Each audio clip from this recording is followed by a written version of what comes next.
digitally interdependent, hyper-connected, networked world. Throw off the tethers of ordinary reality and join the digitized multitudes ruled by global e-governance. With your very own New World citizen of the People's Federated Republic of the Great Democratic United Global States Incorporated chip card. Just one chip is now a key to every relevant database you are in on Earth. We're taking identification to a technocratic level beyond Aldous Huxley's wildest dreams and George Orwell's nightmares. One chip linked to your unique citizen number connects to all of your relevant societal business, including your passport, your driver's license, and all Federation-required licenses, titles, and registrations, your car, home, and medical insurance, all of your medical records, including your mandatory annual psychological evaluation, your DNA profile, and your prescriptions, your voter registration and history, and your bank account and digital universal basic income credits. But that's not all. Your blockchain-protected New World citizenship also gives you a digital footprint everywhere you go on the web. From online news sources to all of your social media accounts. Authenticating you online to ensure a safe, peaceful, and secure society where no one can offend anyone else because no one can hide. Continuous real-time 24/7 tracking and tracing will ensure a truly peaceful digital utopia for all. No more fear of identity theft or forgetting those pesky passwords, as your digital citizen mark will be biometrically verified through your fingerprints, iris scan, EEG, voice print, and facial map, from Cairo to Rome to Ingolstadt to Paris to Washington to Estonia and Astana. From ocean to ocean to ocean to heck, all of the oceans. Being a digital resident offers you a new concept of freedom, to be a global citizen under your borderless digital New World order. It may be incompatible with faith in the actual definition of freedom. Database is wholly owned and operated by the People's Federated Republic of the Great Democratic United World States Incorporated and their subsidiaries. Your digital citizenship is legally binding, and data may be shared with third parties listed in subsection 187-C.2 without your express knowledge or consent. These terms and conditions are subject to change at any time, which is fine because they are 8,642 pages long and we know no one is reading the fine print. Travel allowed only in pre-approved, chip-validated mega regions and not including core or reserved sustainable development zones, as designated by the United Nations Convention on Biological Diversity. Online behaviors deemed negative or harmful are subject to UBI digital credit deduction without notice, up to and including account termination. See user agreement for further details. Our smart grid network touches every corner of the globe. It's one digital new world. And your chip is your portal to it. So apply today to authenticate and secure your digital citizenship. Because if you didn't do anything wrong, you shouldn't have anything to hide. And in this brave new world, you won't be able to.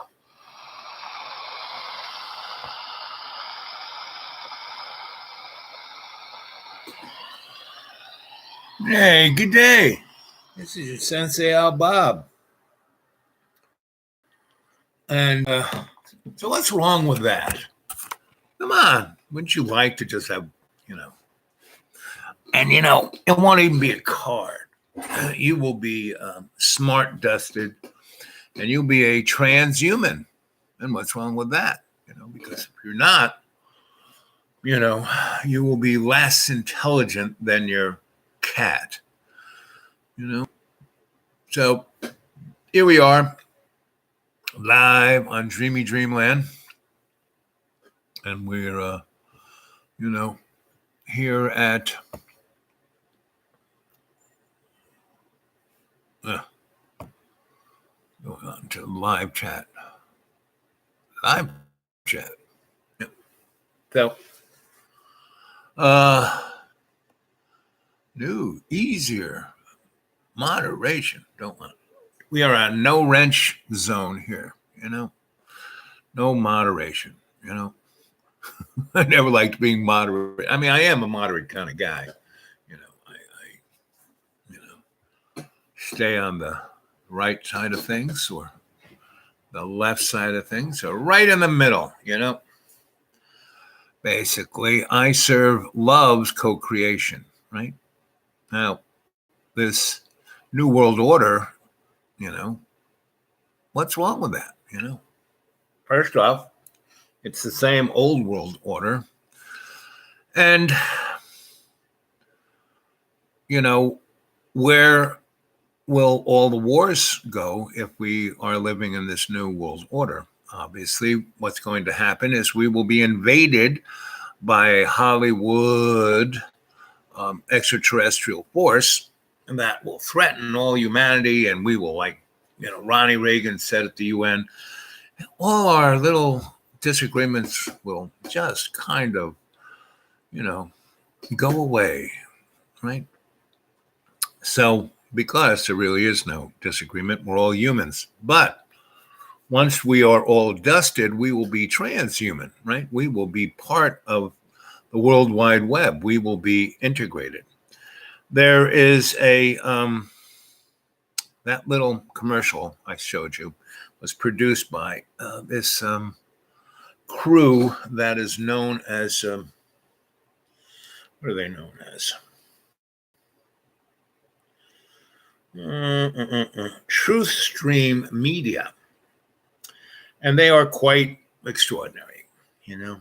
And that's the beauty of social media and the alternative media, is that I think it's 2 or 3 or 4 people, just a handful of people can produce some pretty amazing stuff.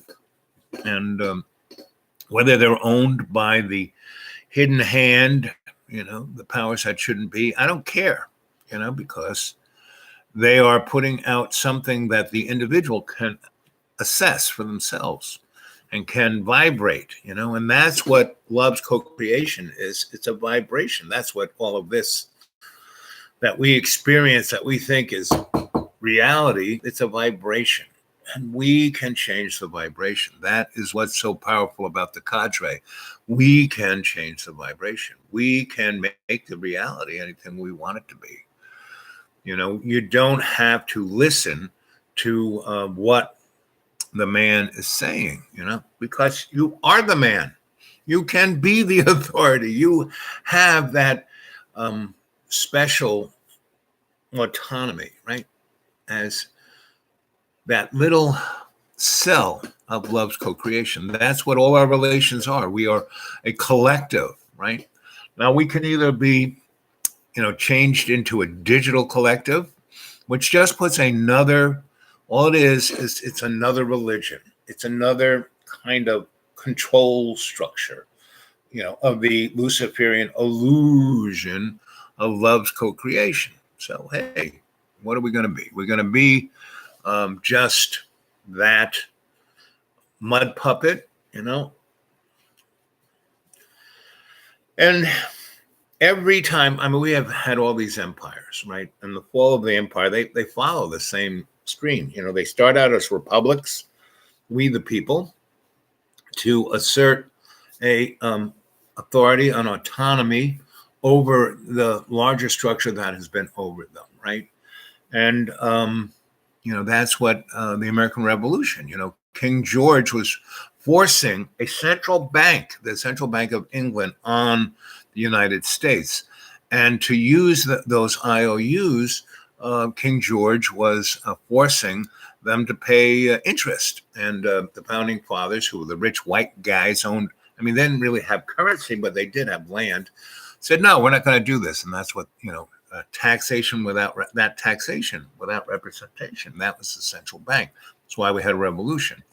And that's why, you know, different founding fathers didn't want a central bank. Others did, because they understood the power of it. And they wanted to, like, replace King George's power with their power.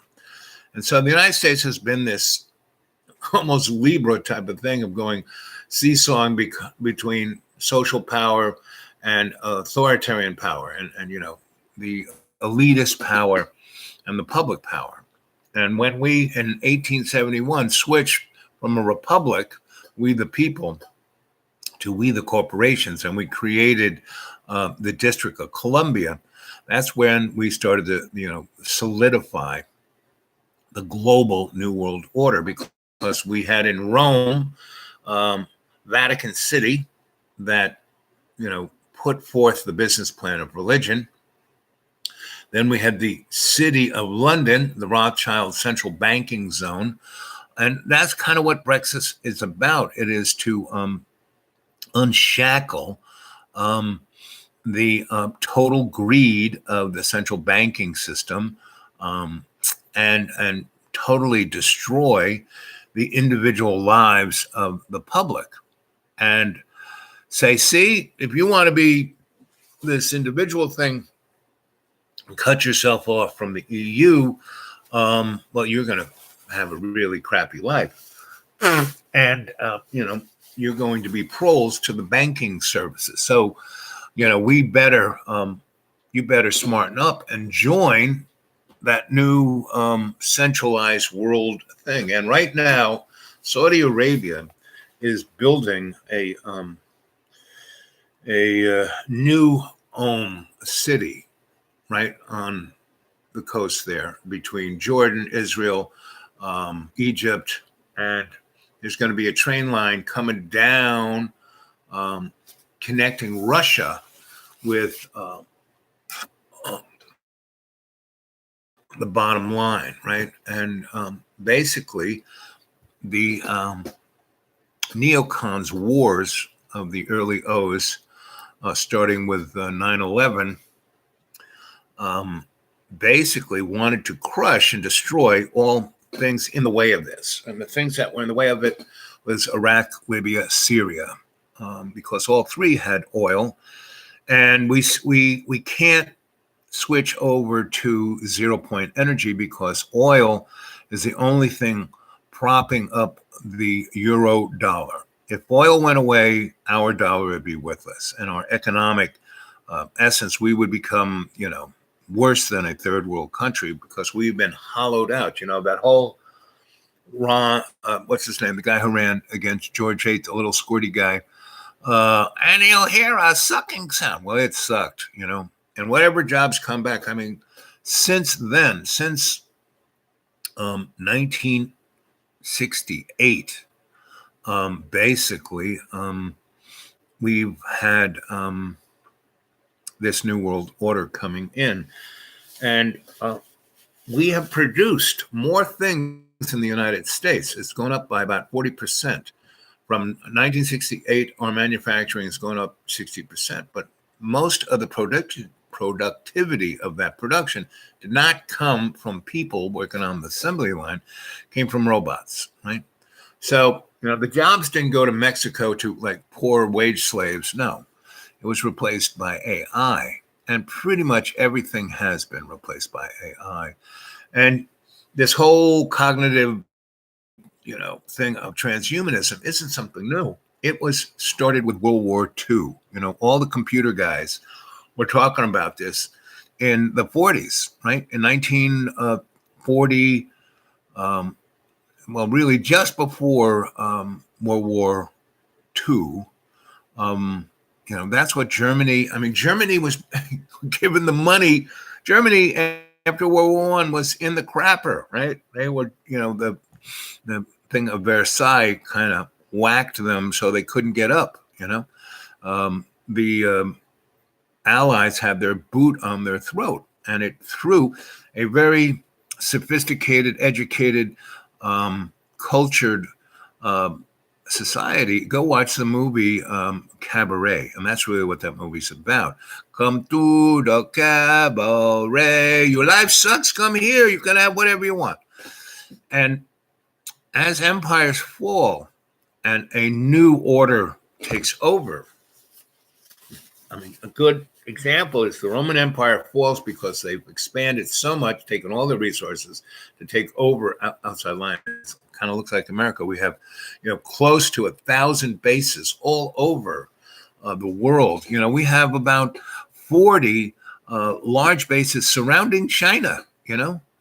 What we spend on the military is more than double than everybody.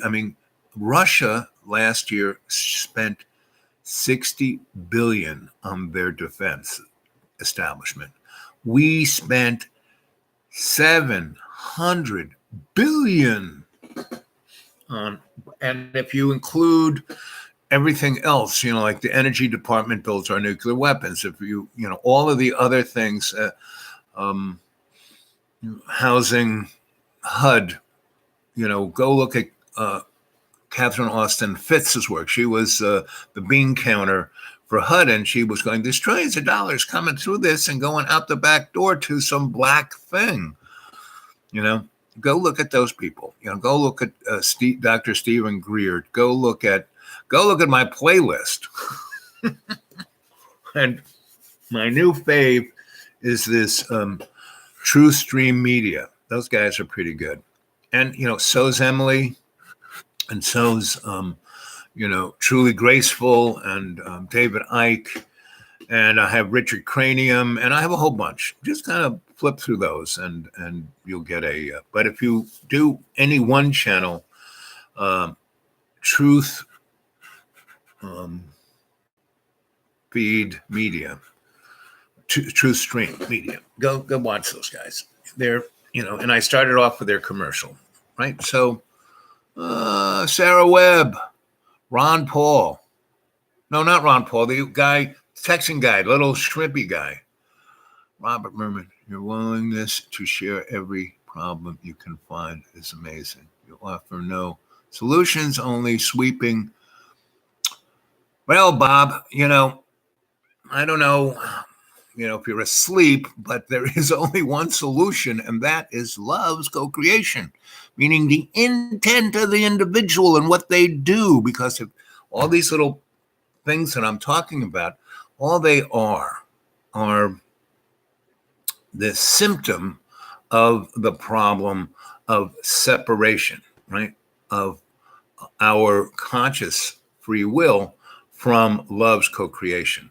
So Bob, the only thing we can do is create our own intent to go through our own lives. And if we were really serious, we would get rid of this thing. I've been forced to actually have a pretty interesting life of dematerializing my material footprint. And it's really interesting. When you lose everything and have nothing, the sense of freedom is amazing. But the other thing you also see is how you are still connected. It's like that string, it's like you can't clip it, And so that's why I kind of, my discourse is this. And I started out with this commercial where they're, showing your E, there's an old communist bloc country all the way at the top there, right on. And they are becoming that commercial I showed you represents what they're done, right? And transhumanism, is done, by 2023, pretty much we're going to be offered, because see, one of the, like, as I was saying, the fall of empires are interesting because the new empire, so the Roman Empire fell, and virtually immediately after the Maastricht Treaty came the Holy Roman Empire. And it was the same old empire, same corrupt, same everything empire. But those guys were pagan. And they switched for Christianity, that they rebranded, right?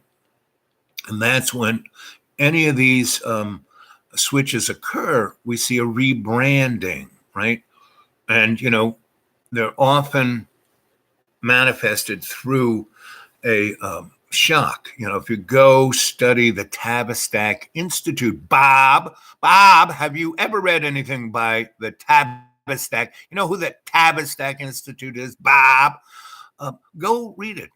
How about the Council on Foreign Relations? How about the Rothschilds, the Rockefellers? They all have nonprofits that just churn out tons of information. Bob, have you ever read any of it? Bob, what's your point of view, right? What Bob do you have to offer? Um, only sweeping generalizations about the ether. So go solve the problem you speak breathlessly of. Uh, hmm, hmm. Anyway, and Bob, I pretty much start off every show saying, "Hi, this is your Sensei Al Bob, and don't believe a word I have to say. Go check it out for yourself." I'm just here to entertain you, Bob. Bobby, Bobby, Bobby, boo, boo, boo, booby, booby, Bob. Is that bum, Bobby Bum? How's your bum, Bob? Anyway, Bob, what do you got to say, Bob? What alternatives you got, Bob? Is everything hunky dory? Ooh. Do you believe everything the media tells you, Bob? Bob, tell me, Bob. Bob, woo, Bob. You there, Bob? Hey, kitty. Breakfast is waiting for you. Anyway, Bob, let's see. Where was I? Oh, yes, tonight. 7:30. Bob, what would you like to? Bob, do you meditate, Bob? Have you ever had a spiritual experience, Bob? Do you only live in? I don't know about you, but I have to live in the real world. Bob, what's your real world? Let's hear from you, Bob. Bob Bum, Bunny Bob, BBB, Triple B. Hey, Bob. Bob. Ooh, Bob. Bobby. Booby, booby, booby, booby, Bobby. Booby. What did your mommy call you, Bobby? Bobby? They call you Bobby? Bobby. Bobby. Bobby. Oh, Bobby. You're always crying. Weeping Willie, Bobby. Billy, Bobby. Larry, Bobby. Bobby, Bobby, Bobby, Bobby. Boomy, boomy, booby, booby, boob, boob, boob, boob. Booby, Bob. Bobby, booby. Booby, booby, booby, booby, Bob. Bobby, booby, booby, boob, boob, boob, boob, boob, boob, boob, boob, boob, Bobby. So, what solutions you got, Booby Bob? Huh? Bunny Booby Bob? Bobby, Booby, BBB.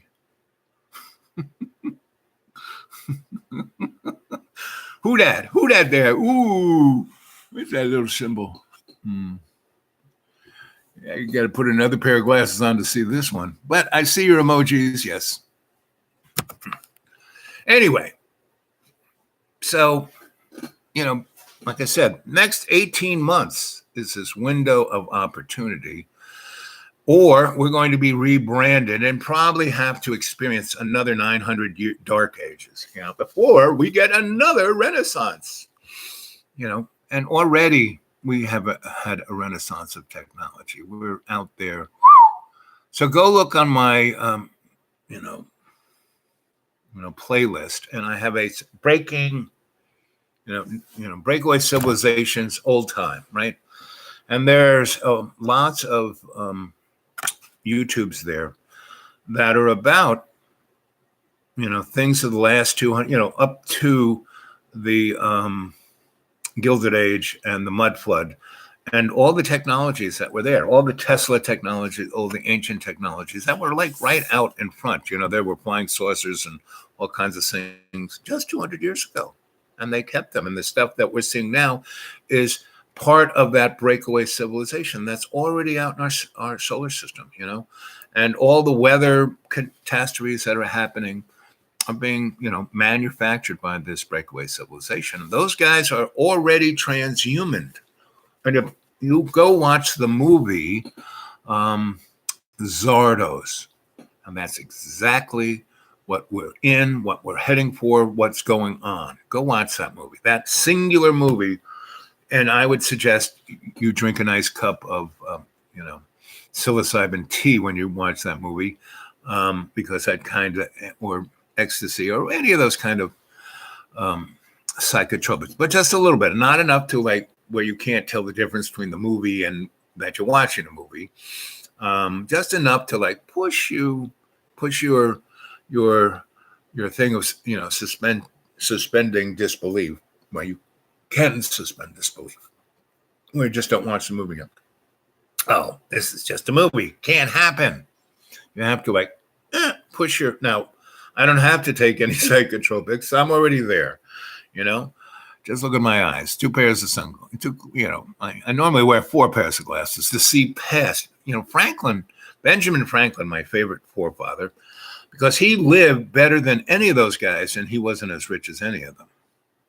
What's the name of the movie? Zardoz, X. It's the Wizard of Oz spelled backwards. And it was made in the 70s, and with Sean Connery is in it. Zardoz. And the other interesting thing is go Google Sean Connery, the first 007, right?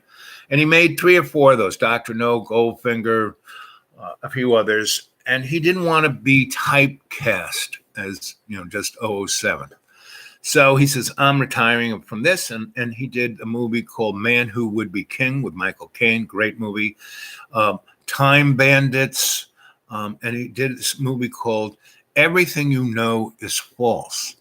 And it's mind-boggling because it was made in like 72, 73, somewhere between 72 and 76. And it's exactly what happened on 9/11. And it shows underneath who did what, that Mossad blew it up. And they used a nuclear weapon that they got from, the Meinhof gang that got it from the Nazis in Argentina, who made the first atomic bombs before the Manhattan. I mean, it tells the whole story of Paperclip and all of that, and the breakaway civilization, everything. It's mind freaking boggling, right? And it shows how MI6 and CIA, NSA, and Mossad and the Vatican are all one intelligence agency. I mean, it's really, and it shows, they're going to blow up the World Trade Center with the atomic bomb and blame it on the Arabs and start, the new Pearl Harbor. That was supposed to be. So they were going to blow up Lower Manhattan, not just the World Trade Center, but all of Lower Manhattan. And when, so our heroes, the atomists, just like Goldfinger, and he's trying to stop the atomic bomb, and it click. And in Goldfinger, the CIA scientist comes and hits a switch, and the counter stops at 007, right? Well, in this movie, the counter stops at 9 seconds, 9/11. And this was made sometime between 72 and 76. Anyway, one of those movies, if you go Google, Sean Connery, will be Zardoz, right? And it's pretty well known.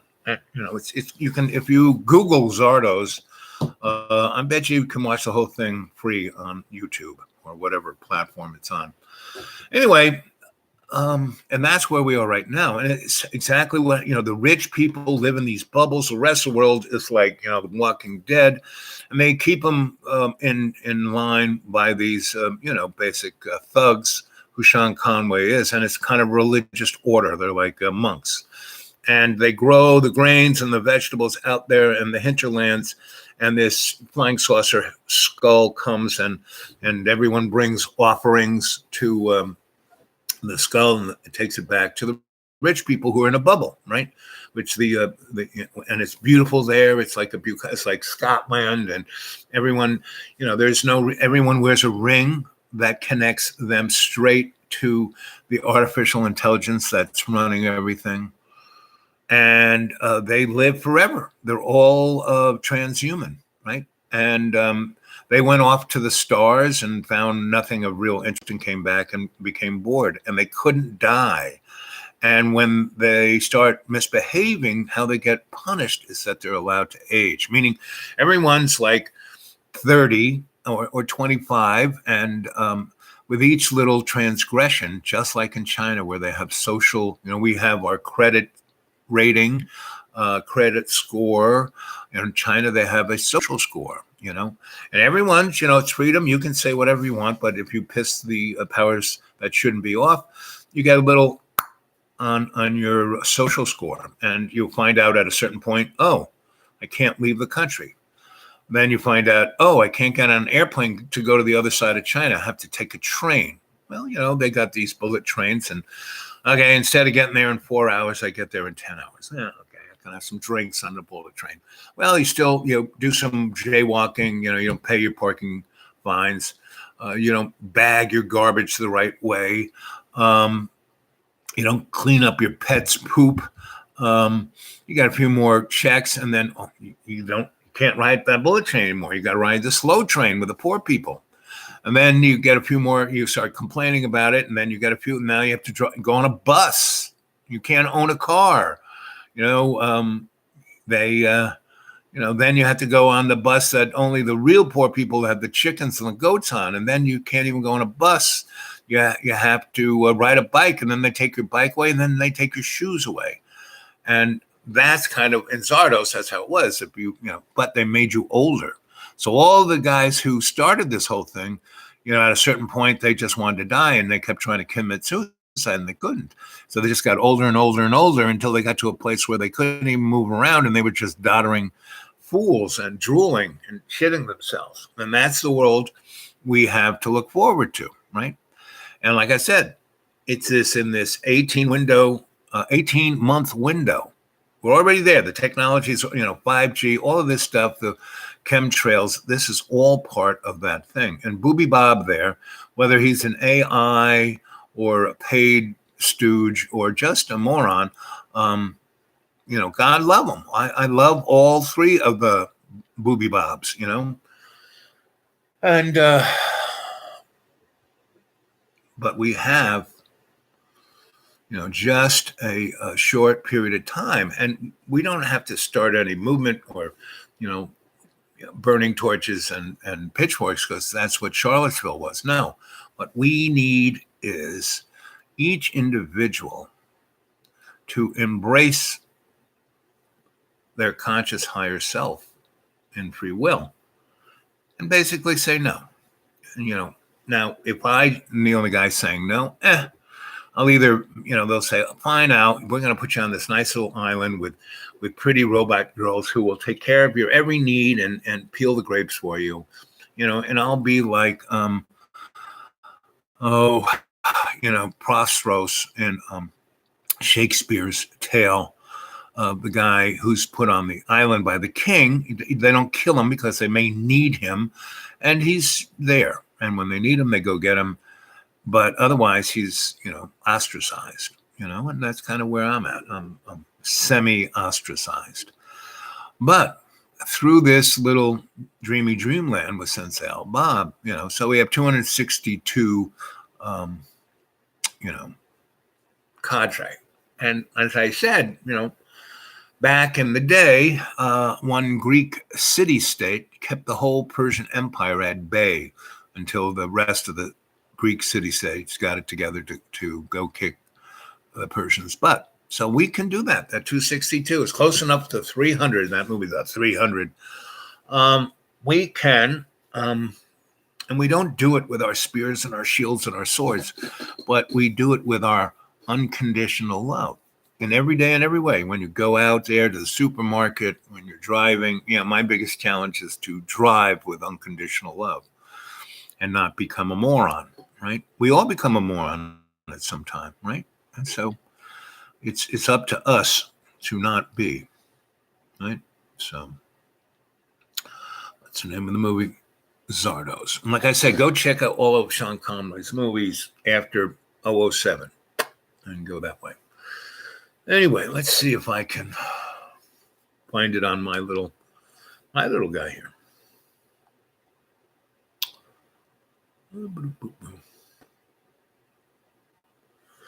I don't know where that came from.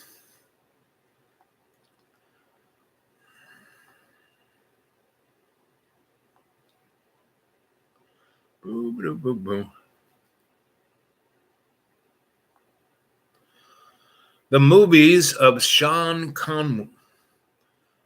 The movies of Sean Connery.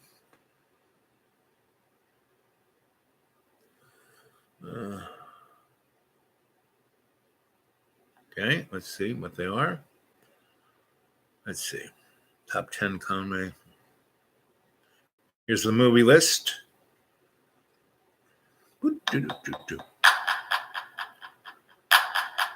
Hell Drivers, Action of the Tiger, Time Lock, Another Time,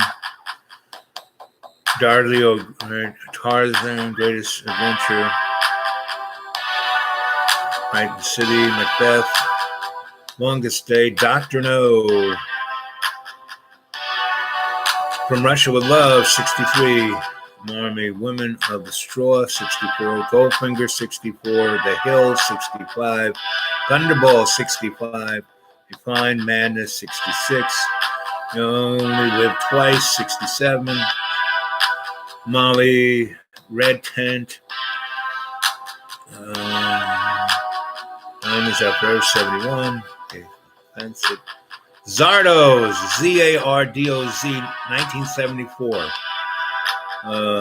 Ransom, The Wind and Lion, Man Who Would Be King, Robin, Next Man, The Bridge Too Far, The First Great Train Robbery, Meteor, Cuba, Outland, Time Bandits, 5 Days, One Summer, Wrong is Right. That's the one. Wrong is Right. Wrong is Right. 1982. Go check that one out. This guy's done a lot of freaking movies. Anyway, there you go. That's the beauty of this little thing. You can find shit like that out immediately, right? So there are those two movies, right?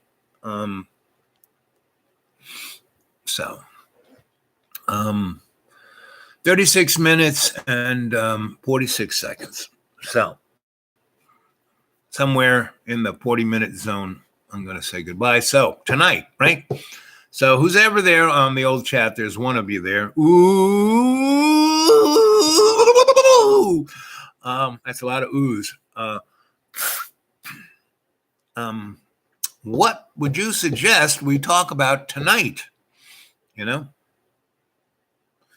Now, Booby Bobby BB right here, Mr. Butt, Bobby, your willingness to share every problem you can find is amazing. Thank you, Bob. Bobby, you're a Bobby. You're not a Bob. You're not a Robert. You're a Bobby. Bobby, you offer no solutions, only sweeping generalizations. And thanks for that, Bobby. About the ether. What's that ether? Go solve the problem you speak breathlessly of. Charmin? Because you're a butt man and you're talking about the toilet paper, right?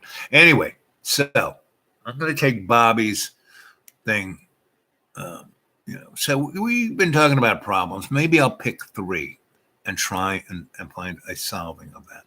We'll offer no solutions, right? I'll try and find 3 solutions. Only sweeping generalizations, right? Okay, so that's one thing. I'm going to find 3 of those problems I talk about and find solutions for them, right? Okay. So what else? DMT? Well, DMT is right here, right in our pineal gland. We can manufacture it. So I don't have to do drugs. Meaning, one of the drugs I kind of still enjoy is basically cannabis sativa because it's medicinally very good for me. It's becoming generally legalized. And the thing I like best of it is the best thing you can do with that is share it with others. So that TV show, the 70s show, I used to love that scene. They'd be in the basement, the camera be in the middle, and they put it on a lazy Susan, and they'd make the circle around the people. And with each circle, the people got stupider and the room got smokier. So they never saw them smoking. All you saw was the smoke get thicker and the people get stupider. So the secret to doing that, I used to work, so I was this mystic, artist, healer, shaman, electrician. And so in the late 60s to 88, when I left New York, I had this, this what do you call it? People saw me as that, and so I got a lot of work, building clubs, nightclubs, and restaurants, and fancy people's houses, and so I would get paid pretty well, and I have to work too hard because I would keep finding people who wanted to learn to be electricians, and I got them to be my crew, right? And I gave them the opportunity to go forth from being whatever they were when I found them to at least having a trade that they could make a living with, right? And within that context, I had this other larger crew of my friends who were similar. I had a friend, Gary Blue, who's a great painter, meaning, making amazing art, but he also painted as a living, walls and doors. And he was probably the best spray painter. He had this spacesuit he'd get into and just, because most guys who spray painted, and, they would put a little paper mask. No, he would put on. And so he didn't lose his brains, right? And he'd spray anything, any nasty kind of paint that would work really good, but people didn't do it because they didn't want to die. And he was like an artist. The final product was always like, wow. And I have a friend who was a plasterer and a mason, right, in Berea. I had another friend who was, a carpenter, Willie, and one of my oldest friends, Jody, Coriolis Plumbing. And he's now like super duper. He's been a super duper plumber for as long as I know him. And he actually got his license. He and I both were the only two guys who got our license, And so we would, find somebody said, oh, we want you to build this. I said, well, hey, have you got any other subs? No. I go to the contractor. I said, listen, I have my crew. We'll all come in here and we'll make you look great. We'll do everything that you're supposed to be doing. And you just interact with the client. We have it all down. We got it. We know how to do the paperwork. We will make you look good. And so a number of contractors, once we showed them that we could make them a lot of money, they didn't have to work that hard, and we make them look really good so they would get other jobs. And part of them getting other jobs was those people would say, well, is so-and-so going to work for you? Are they, oh yeah, they're my primary sub, right? So, between 74 and 84, we did a lot of work, right? And I would leave, they would always be working and work. They were New York. They never left New York. Me, I would, work real hard, get a little bag of cash and go live someplace, go live in Ireland, go live in France, go live in go live in Sweden and travel the world. And that's what I did. And then I got married to Donna Ann, and we did the same thing. And anyway, so when we worked together, we would work real hard. We were really good at not screwing around. We would just get there, work, leave, work, leave. And then when we left, there were a couple of bars, or we'd go to Chinatown and eat, or we'd go to here and eat. And there were a number of restaurants, like we all built restaurants. We could go like Luna's in Little Italy, and the Silver Moon that was really just for Chinese gangsters, had the best dim sum. It was a dim sum house, and they had the dim sum upstairs. It was right on the corner of Canal and East Broadway, right where it's like Confucius Corner, they called it. And down in the basement was like, whoa, it's like going to, and they had little Thailand, anyway. And we would go to all the other places we built, and that's what we do after work. And slowly everybody got married, and we'd all go to one or the other's lofts and cook, and that's how the kitchen got started. Anyway, but on Friday we would stop working. We would work until we got tired, pretty much until dark 30. That's what we used to call it. But on Friday we would basically go, at 1:00 to one of these places and have a nice long lunch and walk back to our job and basically get things ready for the next day or Monday, right? Get the materials lined up, get, the paperwork all done. And by then, maybe 3:30, 4:00, we would just kick back and We had our little, whenever we had a job, we had our little office, this little clean space with tables and chairs and a little refrigerator and a little hot plate. And we would just kick back. And whoever at that time found the best chiba would bring it. And we had this, I had this little, I don't know where I got it, but it was a clay pipe, like one of the Dutch guys would have, and a little bowl. And we would just pack the little bowl. And everyone would take the hit. We wouldn't pass the bowl around. Everyone would smoke that little bowl. And that was it. And we'd all go around this. And there was only 6, 7 of us. So it didn't take long and we would get way toasted. And we would just sit there. And then, I would bring out the brown liquor. And again, we had these little shot glasses that we pour it in. And we would just drink that real slow and talk about stuff and laugh and crack jokes and have the best old time. And we would leave, by 5:30, 6 o'clock, because we all had to get home to our old ladies and have dinner. And then we would, we pretty much at that time all lived in Tribeca, and we'd all go to Puppy's. And then we'd go to a number of other places, and we'd end up at this place called the Raccoon Lounge that a group of us started. That we were cleaning out this building to build into condos for the rich lawyers of Wall Street. And the ground floor was a very strange, it had a very, it bricked up everything. And there was, the lobby, and then they had put in elevators, but the basically ground floor had no access. You had to go from another block away down this alley and down this thing and then down these steps. And it had been a speakeasy. And it was quite a nice, fancy speakeasy. And, when we were cleaning that building out and we went down, where's the basement? How do we get down there? We found how to get down there.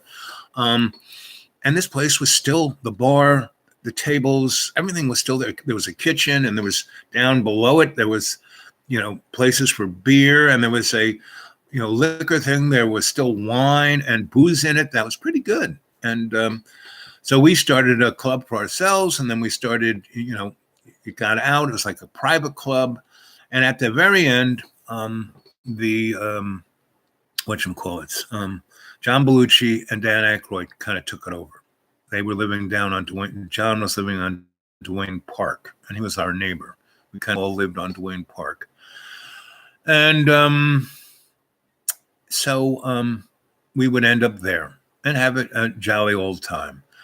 And that's, that was what was beautiful about that life. It was a community of all these really divergent people who were kind of doing the same. We're all artists and artisans, and we were like the Renaissance characters.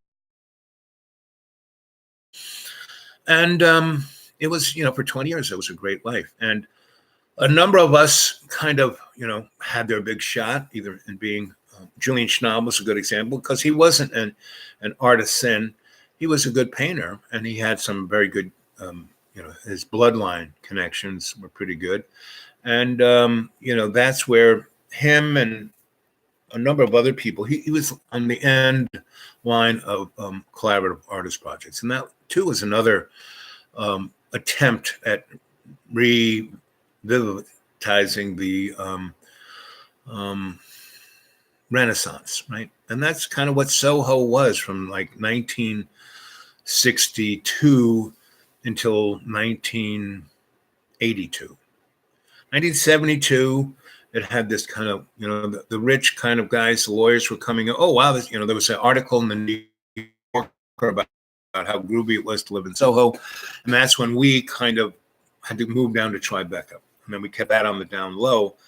And that we didn't get kind of shushed out of there until I left in 1988, but others kind of stuck around till 2002.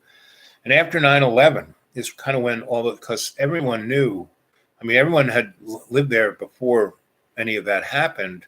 And then it changed. And, World Trade Center was like built out of asbestos, and when it was turned into dust, it covered all of Lower Manhattan with dust. And all these buildings were most of them 1930s architecture, or 1870s to 1930s, and they all have these ledges and very Romanesque kind of architectural exteriors. And they all, I remember there when I came in there, 6 months after 9/11, and helped. It's not even. It's like 6 weeks after 9/11. And a friend of mine who is a PTSD shrink called me up and said, "Hey, you're really good at this. Why don't you work? You told me that you worked on this building. Why don't you? We're setting up shop in the basement of Trinity Church, and all the guys who are working in the pit are coming in, and because they're totally. I mean, they're seeing things that no human should see, and they have no venting point, right? And so downtown Manhattan, I took a train there and got off at Penn Station and took a cab, and I went down 7th Avenue onto Varick, and went all the way down to where, the roadblock, 2 blocks below Chambers, and saw, this hole in the ground. And I said, and everything was kind of windy, and you could see the fiberglass glinting in the sun, and there were these piles like snowdrifts of asbestos on the ledges all over these buildings, and everyone's breathing the shit. And I said, "What's up with all this dust?" And he goes, "Oh, it's from the building." I said, "Isn't that deadly?" And he said, "Oh no, the Cheney Bush administration said that the EPA said it's totally safe. We don't have to wear masks. It's fine." So I said, "Take me over to Job Lot." Job Lot was like Lowe's. It was the Chinese version of Lowe's before Lowe's. It was kind of like the Chinese version of it's like Harbor Freight, if you know what that place is. Anyway, I went in there and I got a box of bunny suits. And a bunny suit is a one-piece suit that covers you from head to toe in this white kind of plastic with a zipper that comes right up here. And they have this little hood that you put over that stuffs down here. And then you put a real respirator that covers you from back here to here. It's got a rubber, right? And it's 2 serious micronite filters that take everything out, every piece of particulate down to, 0.0000 microns, right? And then you pull the bunny thing over it. So the plastic little thing that covers, it's not like little things like that. It's like you have a plastic little window, and you have a little thing over your face so the plastic window doesn't fog up. And it was kind of designed for chemical warfare, but it worked really good for spray or any kind of toxic environment. And I found out that's what Gary Blue's spacesuits were. I mean, he used to have a real spacesuit, and that was pretty expensive. And then he found these things that he could throw away. And so I bought a box of those, and that serious respirator, and a box of like replaceable respirators, And if you're using it on a constant thing, those respirators would work very good for 3 days, then you had to change them out, right?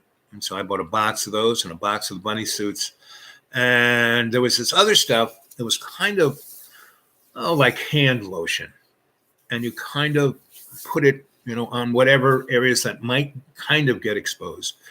And after you took off the suit and it protected you from whatever ick was on the outside of the suit, you took that off and threw it. And they'd have bags for every suit had its own bag. And when you take it off, you put it in that bag and you sealed it up, and you could throw it away in a, place where they were allegedly getting rid of it safely. But no one was caring. So I was just throwing it away. Anyway, and that stuff then you go take a shower and you would wash your face and your whatever things you had on it, and it was like very soluble water, but it would take whatever little particles that were on you down the drain, right? So I did that. And so the first day I kind of cruised in. I didn't even, I went into this place called Job Lot, bought a case of this, a case of that, respirator, and a couple cans of this goop. And I also got these very cool sunglasses, that had rubber. So when you took the thing off, you could still protect your eyes, right?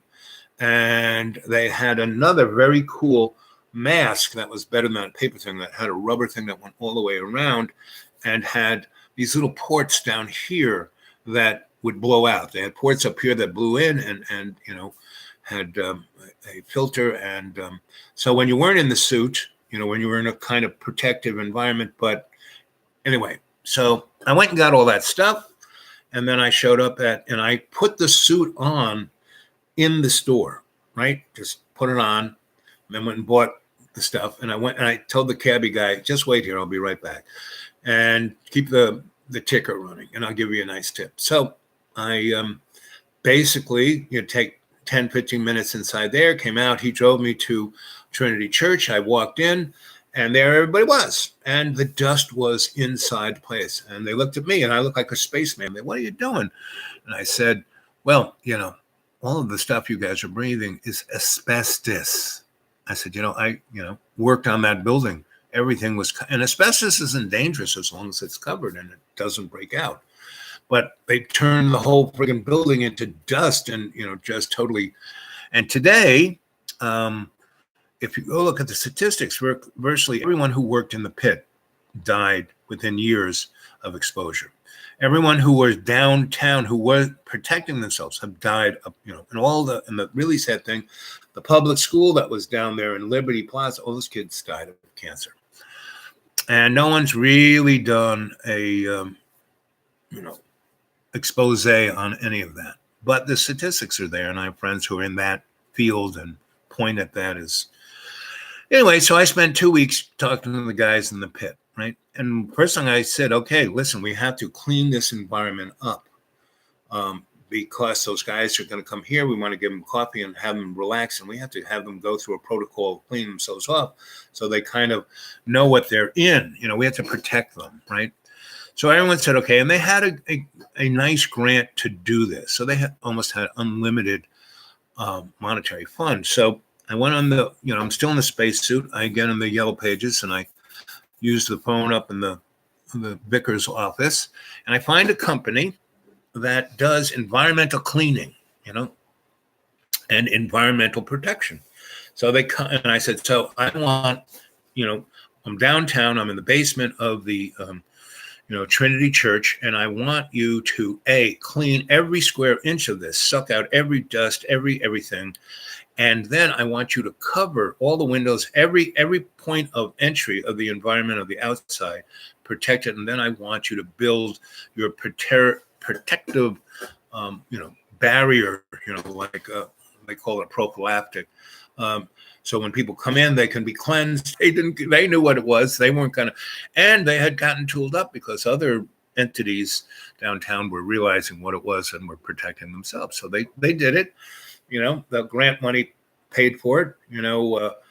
We went over and bought many cases of the bunny suits and respirators for everybody. And anybody from the, we kind of said, okay, this is what's happening. Look, here's all of this information from this company that just cleaned this room up. And they say this is a deadly environment. Anyway, these guys were in shock, right? And maybe a couple of them tried the bunny suit and respirator when they went back to the pit, but they got hassled so much that they took it off. And they basically, if you were working in that pit, you were resigned to dying. Right? And pretty much why I'm telling you this story, 2 reasons. One was kind of my friends after that left and went out to Brooklyn and Queens and leaving the city. And I was the first guy of our crew, and pretty much that whole scene of the early Soho, Tribeca, Williamsburg, Brooklyn scene that left. I left in '88, way before anybody else did. But no one realized that was the end of the ride. After '88, it just kind of went downhill from there. And you talk to my friends who are still alive, will tell you, boy, you were smart to get out. And now I could have gone off and become a professor and gotten tenured and still be there, like at Ithaca. I could still be in Ithaca, which is a very nice city, very nice place. It was too cold, and it was that lake effect. I just couldn't take it. And, I went to Ireland and met that beautiful lady in Glendore, and I could have been the Papa Smurf there. But it was right when they signed the Maastricht Treaty, and I kind of knew that was one of the last times I saw Archie. Last time I saw the old crone was in 79, 80. When I came back from Ireland after Ronald Reagan was made president. So I've always had this knack of being in a place when no one knew it was the best of times. Because when you're in the best of times, you don't really know. And to step up to that and take advantage, be the best, be the right. And right now, these 18 months, this is like the best of times, because all of those other places that I've lived in, a good 40 places I could have stayed, parts of Australia, New Zealand, Jamaica, Tortola, Sweden, Paris, London, Ireland, New Mexico, the Keys, Maine, Toronto, Ontario, just to name a few. These were all places that I went off and, stumbled into a really great scene going on, and could have stayed there. And I left because that my 3 rules, doctor, do no harm, don't get involved unless you can have a positive outcome and protect the innocent and move them out of the way and learn something. Basically, in each of the places I was in, that I was at the pinnacle of like having a good time, being the dude, all the above. Those 3 rules were getting weaker and weaker. The doctor, do no harm. But even then, because I was getting into a position of being a doctor of sorts, meaning healing, taking care of, watching out for the innocents. And when I was there, I could do that because no one else did it, right? So it could happen, right? And then the system either righted itself to the place where things were okay, or righted itself to the other direction where it doubled down on those folks. And I couldn't do anything. I, as an individual, couldn't do anything. And no one was picking up that they had to do it for themselves. And that's, on that second one, the exit strategy is, doing no, not just doing no harm, but getting the positive outcome. And the positive outcome and the protecting of the innocents and getting them out of harm's way is really, I, as the protector, or the, proactive protagonist, have to get the characters who are in that scene. I'm not a character in the scene. I'm entering into the scene, becoming a character, but they have to pick up for themselves. Take over, be part of it, get involved, and when that couldn't happen, that's usually when I left. In the morning time. Hey there, fish. Success. Do you or a loved one have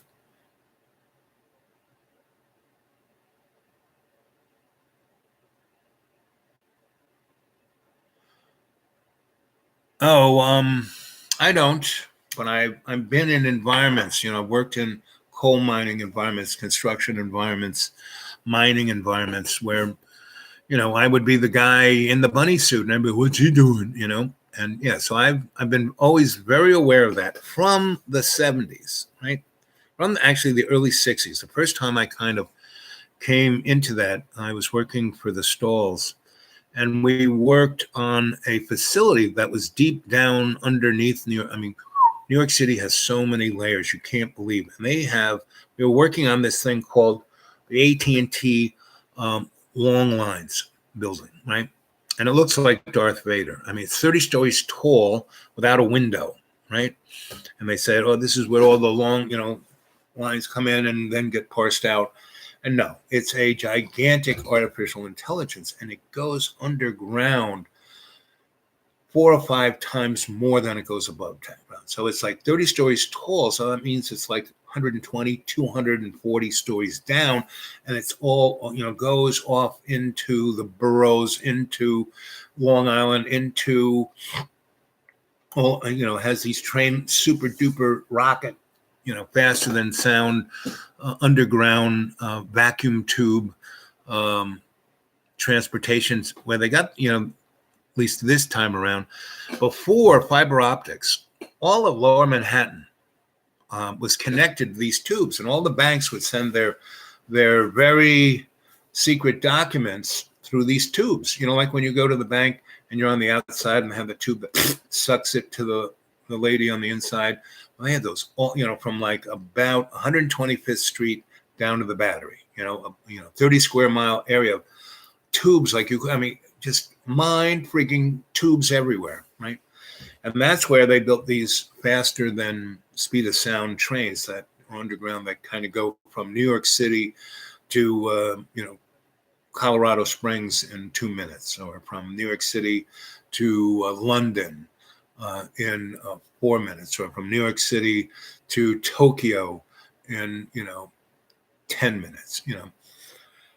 And all that stuff was down there in the 1960s or 70s, when this building was being built.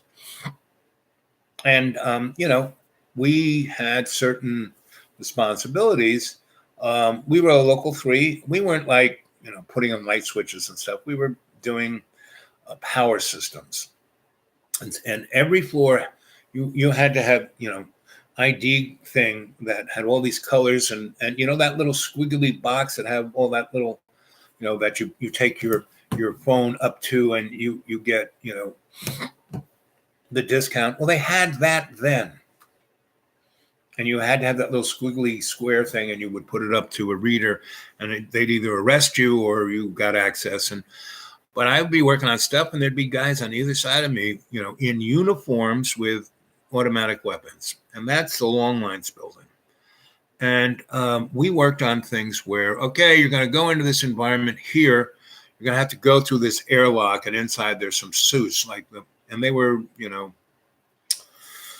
the kind of suits that the CDC has in their labs, that there's a zipper up front, and there's this, big bubble head thing, and, you can see everything, and your head's in here. It's not like you're wearing something here. It's like, right. And they got a hose going in here and a little thing going out. You got a little radio, and, you go into the environment, and you got these gloves, they're like 3 or 4 pairs of gloves that have a connection here. And they're like surgical gloves. They're, you have very tactile, they're not clumsy gloves. And so you can work on stuff. And there's 3 or 4 levels, and there's one level that really doesn't tear. There are a couple levels that you can, you work on, hit it on a sharp edge of something. You can do that, right? And then you kind of pull that one off, and there's another one. And they got 3. You get down to the last one, you got to go out. So you try not to do that. Anyway, so at an early age, I realized, not every environment is safe.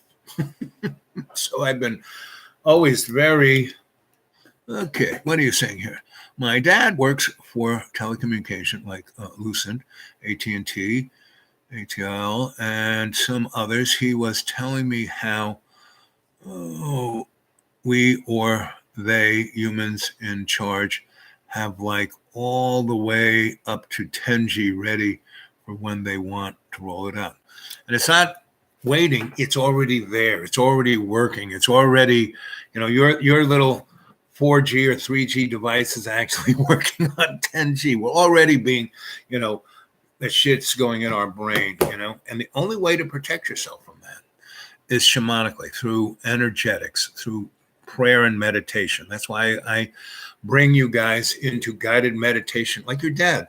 I'm sure your dad, however old he is and however old you are, Fish, you can cognitively say, well, Dad used to act this way, and now he acts this way, as he's been exposed to all of these things, right?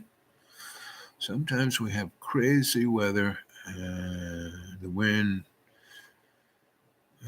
ships up a bunch of dust. And yeah, scared to breathe that shit. Yep. Do you? Yep, yep. And Sophia, Sophia is like our younger daughter, smarter than we are. And we have to, again, if you go to my truth, that my playlist and the truth media, um, they do a very good job on, transhumanism. And, again, I kind of stumbled when I was at the UN in the 70s and 80s. All of this technology that's now just coming out was being talked about, transhumanism and geoengineering and, global weather control. I mean, they were already doing it, HARP was, ELF and the VLF um, and the all of the different frequency. We have these frequency bands that are around our planet now, and not just on towers going this way, the whole thing. And they had that shit up then, and the connection that you know the New World Order, that the wars that were going on were just mechanisms to herd the sheeple into the killing zones. And that's what all those wars were about. And that certain groups of people were making ridiculous amounts of money and they break away civilizations and all the stuff, that Corey Good and Dr. Stephen Greer and this, the ones I think are the best, Emily, Truly Graceful, and this True Something Media. They go on my, like I said, my,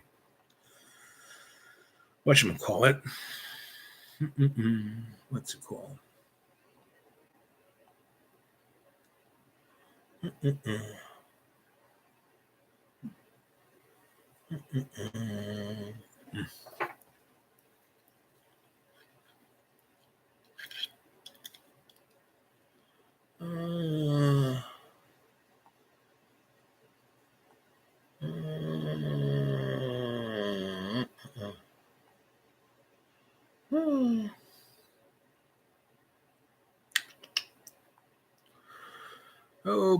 Oh, history. There we go. Truth Stream Media. At the beginning of this, I've been on an hour and 13 minutes. I played their kind of advertisement for a new world order. It's called One Core to Rule Them All, right? And it was like just trying to make fun of what's going on, right? The Bilderbergs and the digital new world order, alien agenda, just jump the shark, human 2.0, almost here, transhumanism, those just to name a few. If you go on my playlist, you will see those. And those four, I was exposed to at the UN because I helped start a NGO about alternative technologies. And by doing that, because I was the guy who had the idea, I had been doing it at Cooper Union and over at the Council on Foreign Relations through the Automation House. And my mentor, Billy Kluwer, said, hey, we want you to go do this, right? And it's very similar. If you go to Joe Rogan, there's this guy who was, a 1990s rock and roll star of, I don't know what group he's on. Let's go back to my YouTube. And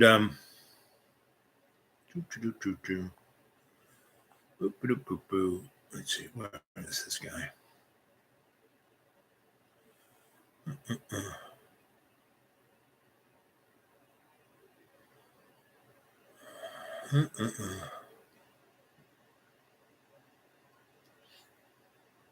I look at so many things so quickly.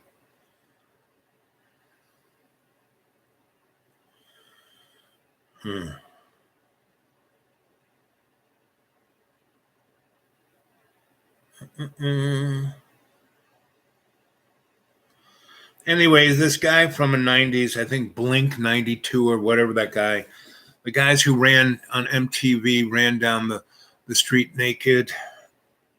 Anyway, they are starting a new kind of company, you know, that, I can't believe I can't find it on this thing. Anyway, boop,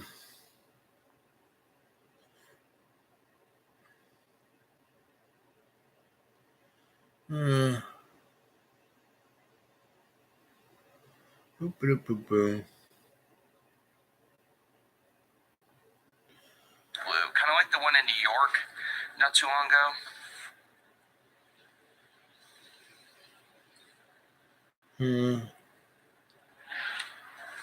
Whoa, whoa, whoa, whoa, whoa. There it is, right there.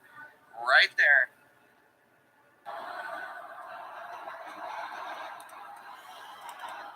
Anyway, can't find it at the moment. But anyway, that guy, he started this new, and he's just, again, he's like Mark Zuckerberg. He's just the poster child. I mean, he's not a scientist. He's nothing. He's just the poster boy. And everyone behind it is CIA, the all of the top Boeing, Grumman, the guys who invented SR-71, and all these other deep guys who are in MK Ultra and mind control and all of that stuff, and they're behind it. And what they're, I'll go do my, I'll talk about that. It's very strange, and so that's where we are in a very, and I keep talking about these next 18 months. If we can survive these next 18 months, then we will have built a foundation. And I keep talking about the alternative aesthetic, and that's the foundation of our survival gear. Now, the high technology, the artificial intelligence, all that stuff is not bad as long as it doesn't absorb our conscious ascending free will, as long as we aren't turned into automatons, Anyway, so I'm giving you a lot to think about. And, Bobby Billy Butthole, said, oh, you don't offer anything. No. I think I pretty much dreamy dreamland with Sensei Al Bob. I'm your griot. I tell you stories, things to think about. And why some people say, well, you shouldn't have that live link. It's kind of takes people, you read them and well, it's a conversation. Why am I doing this? I want you to think. I want you to be the cadre. This ain't no cult, ain't no religion. This is a community, that we're coming together to, assist all our relations to get on the bus and go home to love's co-creation. So none of the technology is bad. It's a tool. A hammer's not bad. You smack somebody in the head with it and open up their skull, that's bad. So it's about intent, good thoughts, good words, good actions, good deeds, good outcomes. So here we are. Okay, at 1 hour, 20 minutes, I will say, I'm going to go do some homework for tonight. I'm going to read. I remember that my granddad worked for Being in like the 50s and 60s and was talking about how even after 2000, we weren't using any type they were working on. Yeah, Fish, see, you come a family that, were used. Fish, have you ever experienced any kind of abduction, interaction with interesting the world around you? Right? Uh, let's see. I've watched their videos about civilization going through the initiation, and it made sense because I kind of saw that for myself. Dude looks, dude looks like a lady. Ow. And see, that's why guys like, ooh, we need in the cadre. It makes us laugh, keeps us, on the straight and narrow. I plan to make great utility out of these coming times. Yes, window of opportunity. Yep. So tonight we're going to talk about three things, three problems. I'm going to give three enlightened statements about them, what's kind of going on, and what we can take that and use as a hammer, as an opportunity, and not to build a new positive world for the all our relations, right? Not one of mass genocide, mass extinction, not one where we have the world of Zardos. Guys, go watch that movie, right? I'm having growth on some exponential level, so much so that it's crazy seeable. Exactement. Look at, this channel, we are growing exponentially on a harmonic level. I mean, everyone who comes to be on the chorus at night, who take part in the assisted meditation, a guided meditation, and become the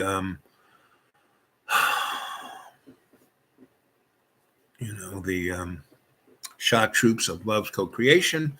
These are all amazing changes going on right in front of us. Right? My family has a history of mental illness. My mom is diagnosed paranoid schizophrenia. What they say about paranoids, if you're not paranoid, you're not scared enough. And my grandma had shock therapy. Of course, women in your family have seen things that the men would just ignore, because men are morons and they can do that. Women, not so much. They're empathetic. They are connected.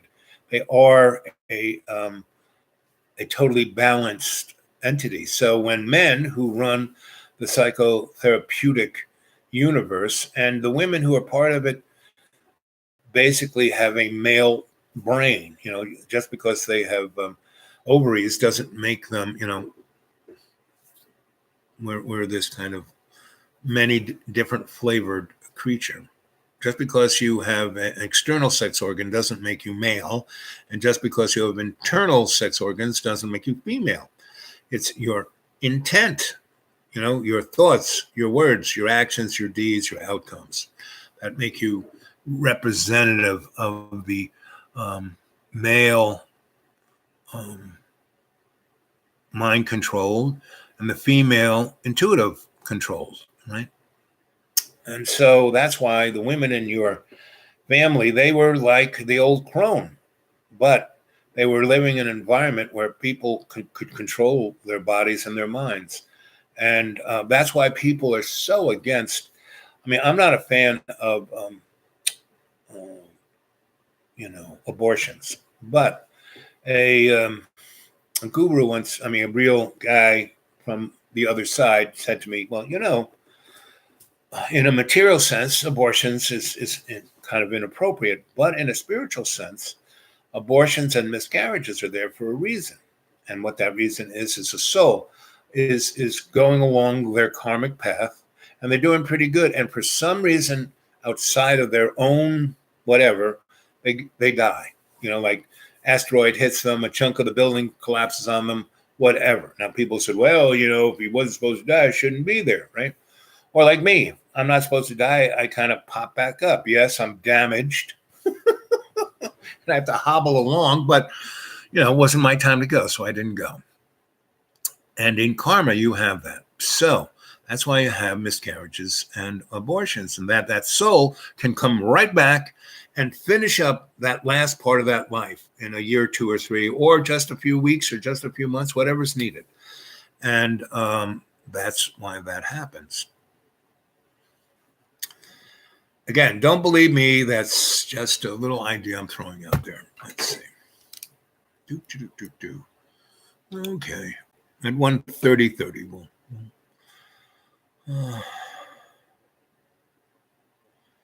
Yeah, your dad's heart is broken. You know, he wants to be able to feel like his wife, but he can't because, they're, putting her in a mental institution and shock trooping his mom. Not, electrically shock, not the shock troops of unconditional love.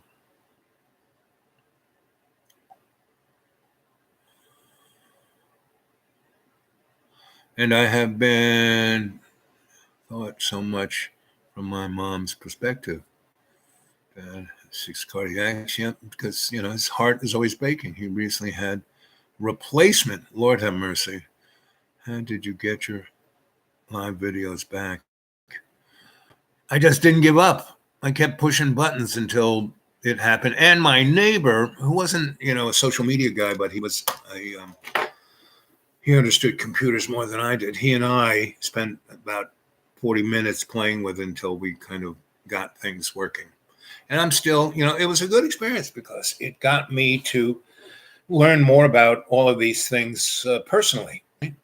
Instead of, because when my phone, all I had to do is push one button, bingo, I could do it. Now I got to know how this all kind of works. And so that was it was like a learning curve, a good thing, So let's see. Okay, I'm going to unplug the old laptop and walk you out into the beauty. Let's go outside and enjoy the last few minutes of this live chat. Out from the studio into the beauty, the sunny day. Hey, guy. Hey, Daisy Days. So the dogs, the neighborhood dogs, are being ignored, so they come and stay with me. Right, puppies? Come here. Come. This guy's a cutie puppy. He's a new one. He's probably 4 or 5 months old. He's really, and instead of them getting trouble, they just come up here. Daisy used to bark and bark and bark, and now she's a really good girl. Aren't you, Daisy? Daisy, come here. Yes, come on. Yes, she would be barking at me right now. But now that she has a buddy to play with and comes and stays and hangs with me, she's, everybody is fine. So look at how beautiful this is. Oh, yes. So this is the school, right? And I purchased this thing back in 04 or 05. And there's the A-frame. And there's a valley. And it's just starting to bud up here. And see that big tree? That's what was here. It's one of the last trees. That tree is maybe 70 years old. And the rest of this forest is poplar. And they're like weeds. And they're dying. Right? And this, they want to get rid of this neck of the woods. So much fuel on the ground. We've had some serious ice, and this ice storms we have weren't, we've had way bigger ones, but it was never, the whole forest is full of fuel, not the trees, standing trees, but all the ones that fell down. And, in the morning when I was woken up by snap, crackle, smash, crash, it was just freaking amazing, right? And that's the process of change. Just, 0.02 degrees in a constant change, which is kind of not noticeable by the average Joe. Well, the plant life definitely notices it.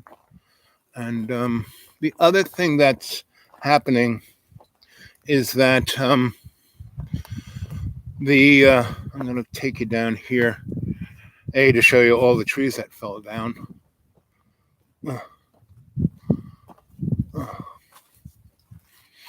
So if I could walk and walk through the forest, the whole forest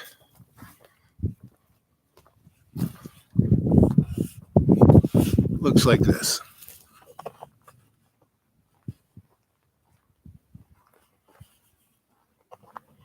This road was just full of trees, right? And here they are, all by the side of the road. And this is just in one little spot. The whole friggin' forest is like that. See that up there? And I want to show you this. This is what I want to show you. Look at that puppy. Look at that puppy. Is that. And this, the tree is dead. Yes, it's still living, it'll have leaves and stuff. But all of that used to be loam. See all that? It used to be really thick. It used to be really healthy. It used to be that was like the internet of the forest. All these roots were interconnected to all the trees. See, that tree is connected to this tree, to that tree. And this whole thing was super just alive. And too bad I didn't take pictures of it 15, 16 years ago to show you the difference. But here the puppies are playing.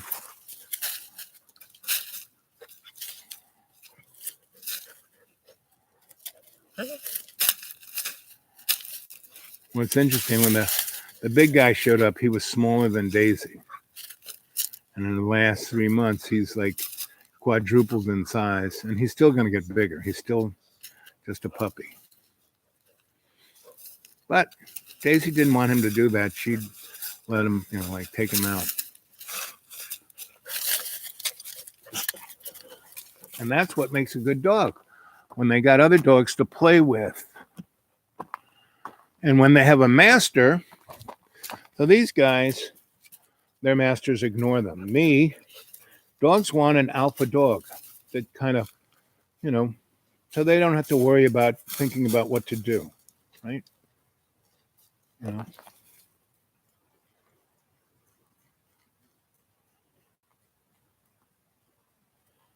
He pees like a girl dog. Don't you? Yes, you do. Yes, you've been hanging out with girls.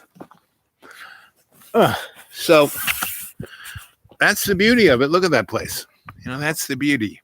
And I come out here when it's a day like this and just sit in my chair. And what's sad is John sits up here upstairs in the dark, for the last 3 years. He's now in Texas, hopefully making a connection with his family. And he's got 2 boys. That this would be a great place for them. They're in, his oldest boy is almost a teenager, And he's been, go to John Birmingham's channel, his ex-wife's channel. Danica's up there, and go look at the boys. See what you think of them. Again, they are the microcosm of America. They are the canaries in a coal mine. And this is what matters. Look at this little puppy dog. Look at that love dog. Look at him. Yes. Yes, he's so cute. Yes, he is. Yes. And that's what a dog wants. Somebody to rub his ears. That's what I want. Any of you cute, sweet, intelligent, brilliant single women want to come and grab a hold of me and let's take a road trip and you can rub my ears, I'm up for it. It's turning to be spring. This is the best. Hey, Daisy, come here, girl. Come here. Come here. Yes. Hey. Daisy, look.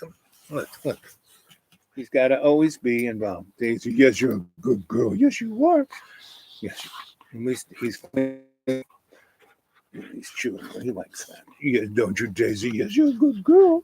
Yes, you are. You are. good boy. Yes, yes. Okay, go, scat, go. The problem is once I give them this kind of attention, they want it all the time, which I don't mind. I don't mind rubbing dogs' ears. It's one of the better things to do. Dogs are great. I'm a dog boy, if you haven't figured it out by now. Cats are okay. I mean, I'm taking care of John's cats, but I haven't even seen them. I hear them bounce around upstairs. I hear them come down. I see them. I feed them twice a day. They're the only ones who can eat that food. So it's either them or the raccoons, but I haven't seen any evidence of those guys. Raccoons used to be all over the place. Animals used to be everywhere up here. And now it's kind of dying. This place right now would be covered in butterflies, would be covered in hummingbirds, would be covered in songbirds. And I'm going to be quiet. See if we can hear anything.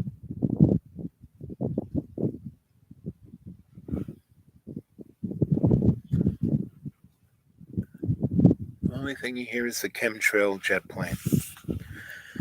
Anyway, so, okay, tonight's thing, 3 questions of, problems. How do we fix them?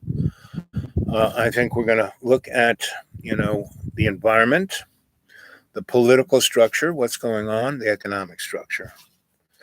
And within that construct, it will be health, war, and social freedom, right? We're going to look at those. So I'm going to go back into the darkness of the studio and read the last little things that you guys put down.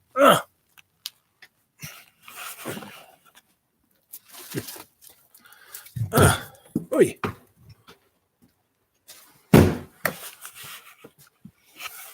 Okay. Yeah. Okay, let's see. Let's see.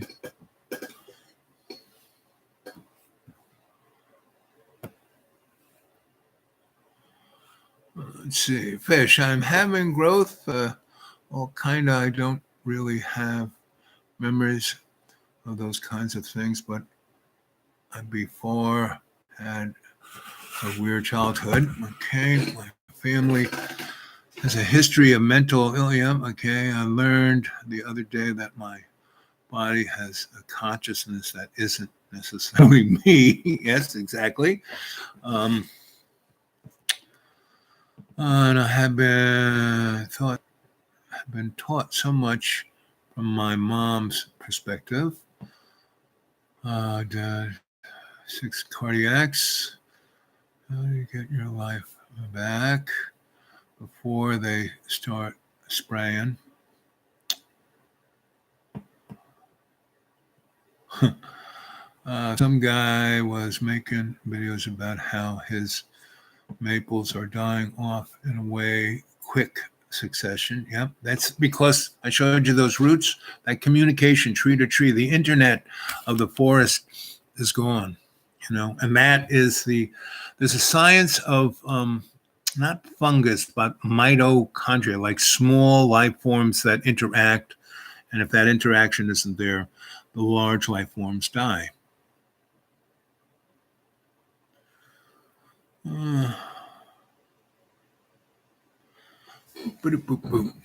Okay, so what time is it now? 1:38:51. So at 1:40:40, I will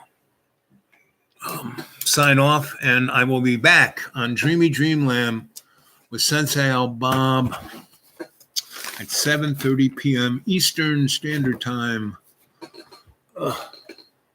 Okay.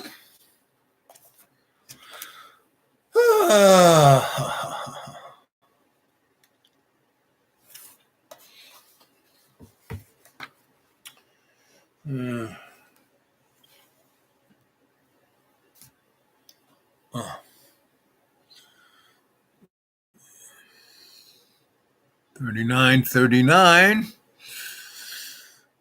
Well, that was a pleasant chat with you all, and as long as I can, I'll keep it up. It's been very nice to be here by myself with the hill and the floor in the corner. And the valley is already starting to leaf out, coming up onto the driveway, from the valley up to the school is about 1,800 feet. So about 600 feet up, things are now flowering out. And as you saw right up now, things are just starting to bud. They haven't really started to flower. So I'm just going to, instead of going down and running around doing errands, I'm just staying up here and doing what I just showed you. Early in the morning, I watch the sunrise, and then I either go back to bed and dream, which I did this morning. I kind of got up with the sun around 6 a.m., and that seat I was sitting in faces east, so I can see the sky. And I go there when it's still dark and the stars are out, and then the sky within 15, 20 minutes starts to turn lightish. And I see that all those transformations are what I really like. Well, you guys have left, and so will I. Otherwise, I'll just prattle on. Okay, let's see. Where's the arrow? There you go. Yes.